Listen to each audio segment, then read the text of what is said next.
little surprise from her good friend Sky, so be sure to stick around until the very end. Kickstarting this episode off at our number 5 play is Sketchy kills on Annie with a beautiful play in the bot lane. At the start, we see the Fed enemy team taking the tower as she desperately does whatever she can to save it, but unfortunately it's not enough and she has to retreat back. As they close the gap, we see Tibbers kept right behind her in order to block Zap, and then out of nowhere she reads the Jinx perfectly and flashes the rocket straight into a kill. Nasus continues the chase, but the friendly Brand is now here to help, so she kites back and Brand lands a stun, and then she turns to deal some damage. Annie then uses the speed up from Talisman to dodge a Z and create some distance, leading to a second kill in this play despite being well behind in gold and experience.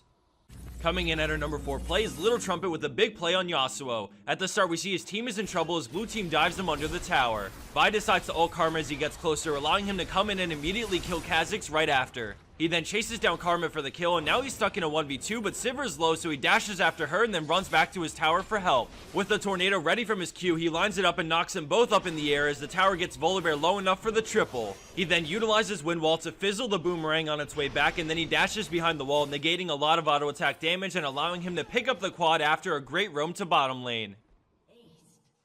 Scoring in at 3rd place for this week, we have HFG Hunter on Akali. At the beginning, we see her taking blue buff as Yi comes to contest it. He throws down a pink and gets on her with Alpha Strike, but he's quickly forced to flash away as Akali jumps to him for the kill, and now we see more enemy players headed their way. As she tries to regroup, a wall of Vayne comes out of nowhere with Condemn as the fight erupts, and now we see Akali go down quickly, and as her Guardian Angel works on reviving her, red team takes the lead in this fight. Akali comes up and instantly kills Katarina before flashing away, and then she sees an opportunity and shadow dances to Vayne for the kill. Wukong flashes the chase, but she ults to Annie, runs to the Shroud, and then ults back to Annie again, but this time turns to fight with Sivir, using her ultimate to swag out after the kill, and then go back in on the clone, juking Wukong again and allowing her to escape. Together with Sivir, they take down the monkey for the 5-for-2 exchange thanks to some beautiful shadow dancing around and timing on her Twilight Shrouds. Coming in at our number 2 spot, we have Gunny Turk 7 on Lee Sin, and major props to the friendly Gragas. In the beginning, we see them near the enemy blue buff as Lee Sin war jumps into a Sonic Wave resonating strike and then Dragon's Rage for the kill. We're gonna fast forward it real quick as Gragas and Lee Sin go on the hunt between the first 2 enemy towers, but end up having to retreat when Syndra shows up, forcing a flash on Lee Sin. As they head off into the enemy jungle, Lee Sin lines up a beautiful Q, going in on Lucian and landing his E before rotating out with a war jump and letting Gragas come in to finish him off. Lee Sin then lands another Q as Gragas rotates out and he comes in on Syndra, dealing some damage before backing off to wait for Gragas. Together they go in on Syndra, grabbing the kill, and then right as Gragas is about to go down, they turn things around with a safeguard and explosive cast to not only save Gragas, but also score them their 4th kill in this spree.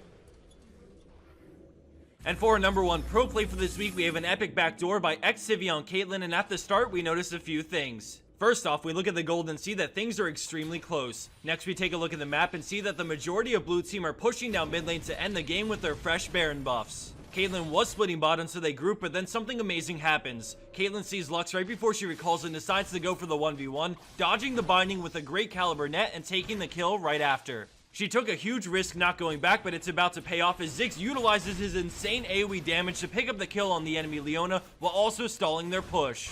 As the enemy team finish off Ziggs, they think about what to do next. Do they take the tower and leave, or should they go for the inhib? At this point in the game, blue team is under a lot of pressure and have to make a quick decision and either go back to stop Caitlyn or continue pushing to take the inhib and let the respawning teammates handle Caitlyn. They decide to press on, get the inhib and get out, but red team has a different plan. Nami stalls as long as she can, and then a lot of red team responds, stopping their push and chasing them out so that they can't recall. As we speed up this part of the play, we see Caitlyn continue to push as red team do their best to deny them from going back. With the enemy Leona and Lux coming up soon, blue team does whatever they can to keep the rest of the enemy team away from their base, as all eyes turn to the Nexus as Caitlyn continues to ravage their base. We see Leona and Lux rush in as Caitlyn somehow avoids Zenith Blade in the binding and then uses the creeps to block them out and finish the game just in the nick of time.